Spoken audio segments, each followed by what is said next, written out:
Okay, वचन संहिता 62। मैं आपके लिए कुछ वचन पढ़ना चाहता हूं। वचन 5 में इस प्रकार से लिखा है, आप मेरे पीछे दोहराएं इस वचन को।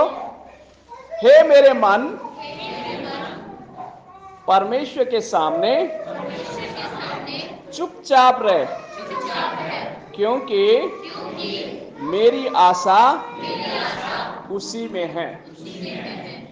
हे मेरे मन, परमेश्वर के सामने चुपचाप रहे, क्योंकि मेरी आशा उसी में है। ओके, दूसरी बात जो हम सीखेंगे, आशा केवल परमेश्वर से आती है। आप मेरे साथ बोले, आशा केवल आशा केवल। अब आप कहेंगे आशा क्या है? आशा क्या है? क्या समझते आप? आशा क्या है? क्या है आशा? ये आशा कोई लड़की नहीं है ना? ये आशा कोई लड़की नहीं। क्या है आशा? क्या समझते हैं आप आशा से?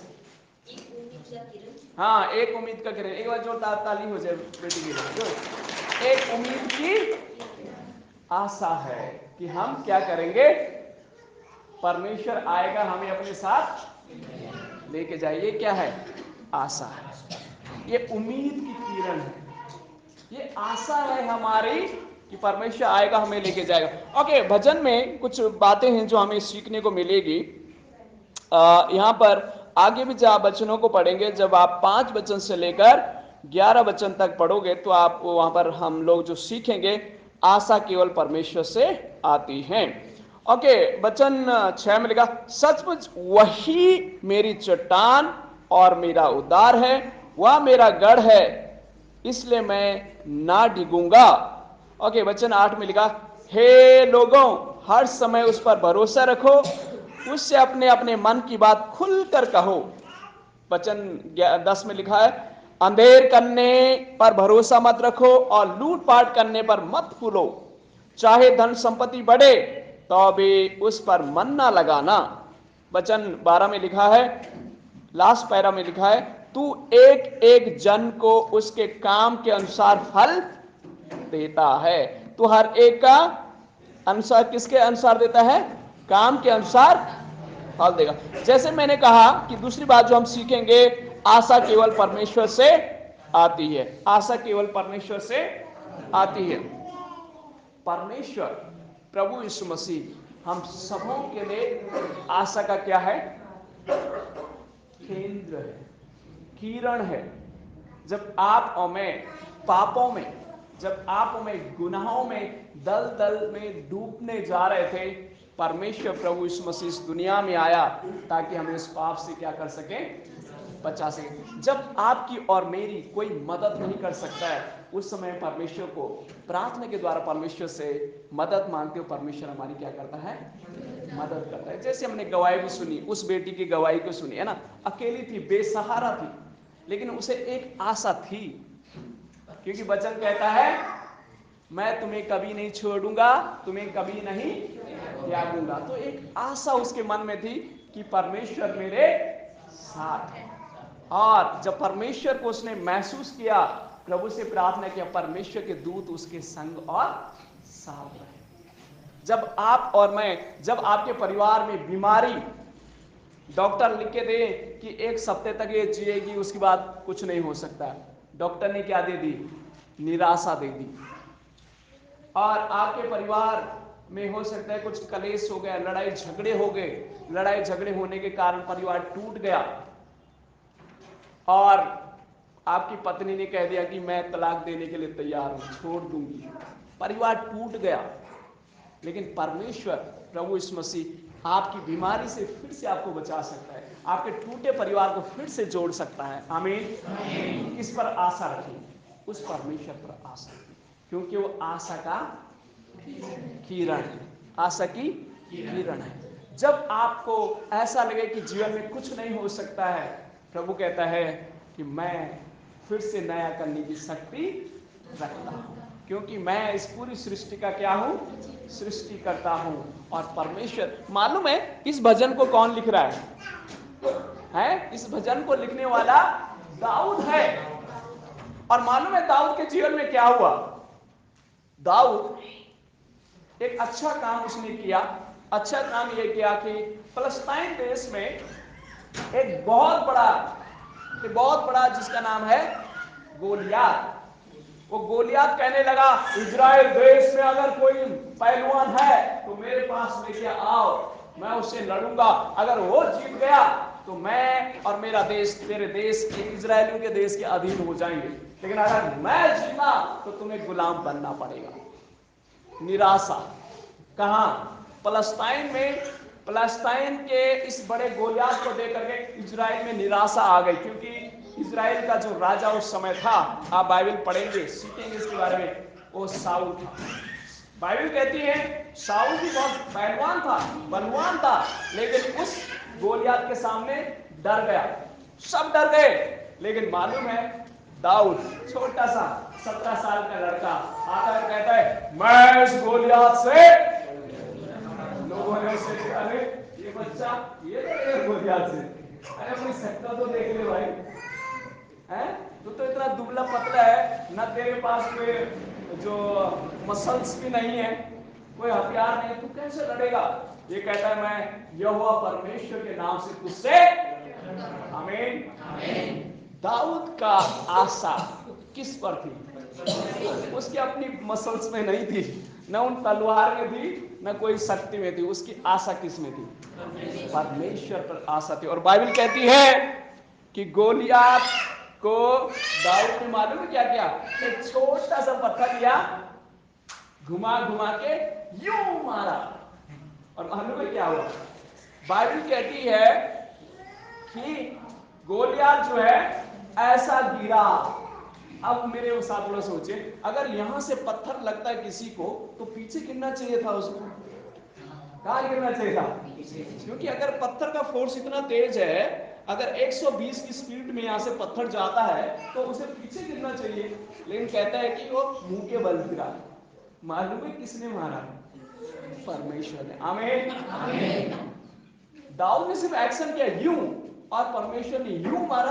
किसको? गोलियात को, अपने मुंह के बल गिर गया, और दाऊद ने तुरंत उसी की तलवार लेकर के उसकी गर्दन काट दी और जीत को हासिल किया। आमीन। आशा भरोसा कहां है आपका? किस पर है? कई बार आपका मेरे अरे पैसा है मेरे पास, पैसे से मैं कुछ भी कर सकता हूं, है ना? कह मैं तो ठीक हूं, स्वस्थ हूं, सब ठीक है, मैं कुछ भी कर सकता हूं। अपने पे घमंड ना करें, अपने पर भरोसा ना रखें। कहां आशा रखें? परमेश्वर पर आशा रखें। और मालूम है क्या हुआ? अब थोड़ा सोचिए मेरे साथ। मनुष्य है ना, घमंड आ ही जाता है ना, हम कोशिश भी करें फिर भी वो आ जाता है। ये दाऊद राजा बन गया। राजा बनने के कारण क्या हुआ?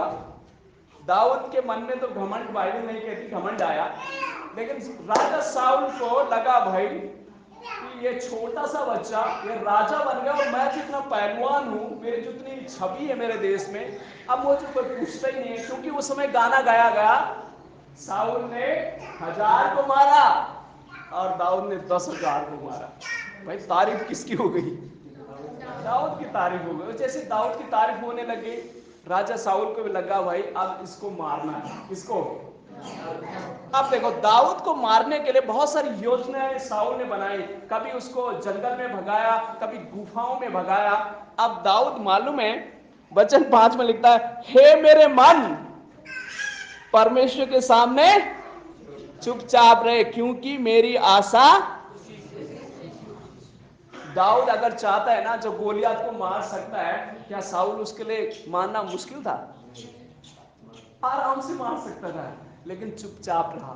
क्या रहा? आशा कहां रखी? हे परमेश्वर, जब गोलियात को तो मैंने सिर्फ एक्शन किया, मारा आपने प्रभु। अब ये राजा साउल मुझे मारना चाहता है प्रभु, मेरी आशा तुझी पर है प्रभु, मैं चुपचाप रहूंगा प्रभु। अगर वो मुझे मारना भी चाहता है तो मैं चुपचाप रहूंगा। और मालूम है आगे दाऊद क्या कहता है? वचन 6 में, सचमुच वही मेरी चट्टान और मेरा उद्धार है, और वह मेरा गढ़ है, इसलिए मैं ना डरूंगा। गढ़ मालूम है, समझते हैं आप? गढ़ क्या होता है? राजमहल में कोई गया कभी? राजमहल नेपाल में तो बहुत सारे राजमहल है, राजाओं के। गए कभी राजमहल में? हाँ, गढ़ हुआ करते थे। जैसे दरवाजा आप देख रहे हैं ना, चारों तरफ से बंद होते थे, थोड़ा थोड़ा छेद होते थे, ताकि दुश्मन भी, अगर दुश्मन को आप आराम से देख सकते हैं गढ़ से, ठीक है, लेकिन दुश्मन आपको देख नहीं सकता है। दुश्मन आपको, अगर दुश्मन तीर भी मारेगा तो उस दीवार में लगेगा, आप बच सकते हैं। तो दाऊद क्या कह रहा है? परमेश्वर तू मेरा गढ़ है। आमीन। क्या आप ऐसे कह पाएंगे, परमेश्वर आप मेरा गढ़ है, शैतान तीर भी छोड़ दे अपना, बंदूक भी छोड़ दे अपना, कुछ भी छोड़ दे परमेश्वर, लेकिन आप मेरे गढ़ हैं, आप मुझे बचा लेंगे, क्योंकि मेरी आशा आप पर। आमीन। तो दूसरी बात आपने मैंने क्या सीखी कि परमेश्वर हमारी क्या है? आशा है। परमेश्वर हमारी, परमेश्वर पर आशा रखें, परमेश्वर पर विश्वास रखें, परमेश्वर पर भरोसा रखें। जो परमेश्वर पर आशा और भरोसा रखते हैं, परमेश्वर उनका भरोसा कभी नहीं तोड़ता है, परमेश्वर उनका भरोसा कभी नहीं। लेकिन ये मन जो है ना, बड़े धोखेबाज है ना। मन, समझते हैं मन क्या होता है? मन मन मन बहनों, मेरी भाषा समझ आ रही है? हा? जो मैं कह रहा हूँ समझ आ रहा है आप लोगों को? या नेपाली में बोलना तो बोल दूंगा मैं, चलेगा, नेपाली में चलेगा बीच बीच में। हा? मन समझते हैं? नेपाली में मन को क्या कहते हैं? भनु भनु भनु, क्या मन को क्या कहते हैं? मन को क्या कहते हैं नेपाली में? मन को मन ही कहते हैं ना। ये मन सबसे बड़ा चंचल, सबसे बड़ा सबसे बड़ा धोखेबाज है ना। आप लोग यहाँ पर बैठे हैं, लेकिन किसी का भी किचन में अपने घर में जा रखा होगा मन, खाने भी बनाना है। किसी का मन जा रहा होगा कपड़े भी धुलने, किसी का मन जा रहा होगा कि बहुत काम है घर में, लेकिन बैठे कहाँ है? ये मन सबसे बड़ा धोखेबाज है। और परमेश्वर का वचन क्या कहते हैं? हे मेरे मन, कौन कह रहे? परमेश्वर के सामने चुपचाप रहे, भागना नहीं कहीं। मन को क्या करना है? जब आपके मन में विचार आए ना, मालूम है आप सोच रहे होंगे ये तो फादर है, ये तो कंट्रोल कर लेता होगा मन को। भाई ये मन मेरे भी कंट्रोल नहीं होता है, ये मन मेरे भी, लेकिन मैं इसको मालूम है कैसे कंट्रोल करता हूँ। कई बार बड़े अजीब से विचार आते हैं, कई बार आपके मन में भी आते होंगे ना। कई बार ऐसा विचार आपके मन में आता है ना, आप डर जाते हैं, अरे ऐसा हो सकता है। कई बार बहुत खौफनाक आते हैं, लेकिन मालूम है क्या करता हूँ?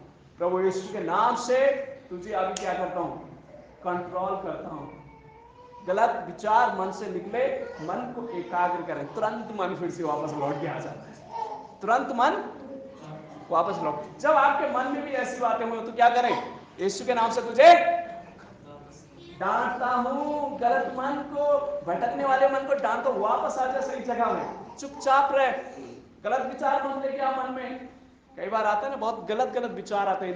इंसान हम लोग कितने भी पवित्र, कितने भी पानी में नहला दो, कितने भी पानी में नहला दो, लेकिन शरीर को नहलाओ, लेकिन मन को कैसे नहलाओगे? मन को, ये मन को अगर आपके तन में रखना है तो परमेश्वर के सामने कहना पड़ेगा, प्रभु तू मेरी आशा है, तू मेरा भरोसा है तुझ पर। इस भटकने वाले मन को एकाग्र कर ले, प्रभु प्रभु करेगा। आमीन।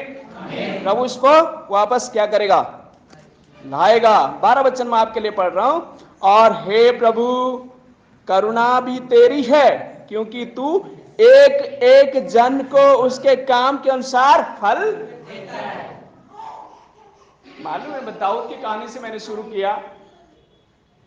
साउल राजा दाऊद को मार नहीं पाया, क्योंकि दाऊद का आशा किसके ऊपर था? परमेश्वर के ऊपर आशा थी। परमेश्वर ने इसे बचाया, और साउल राजा जो उसे मारने वाला था, खुद ही क्या कर दिया? अपने आप को मार करके खत्म हो गया। जब आप और मैं परमेश्वर में आशा रखते हैं, प्रभु हमें बचा लेता है। आमीन। परमेश्वर हमें बचा लेता है, बीमारी से बचाएगा, परिवार की परेशानी से बचाएगा, गरीबी से बचाएगा, कंगाली से बचाएगा, कर्ज से बचाएगा, तमाम समस्याओं से कौन बचाएगा? परमेश्वर। किस पे आशा रखें? किस पर भरोसा रखें? परमेश्वर में। परमेश्वर हमें आशीष दे। दूसरी वाणी को सीखने और समझने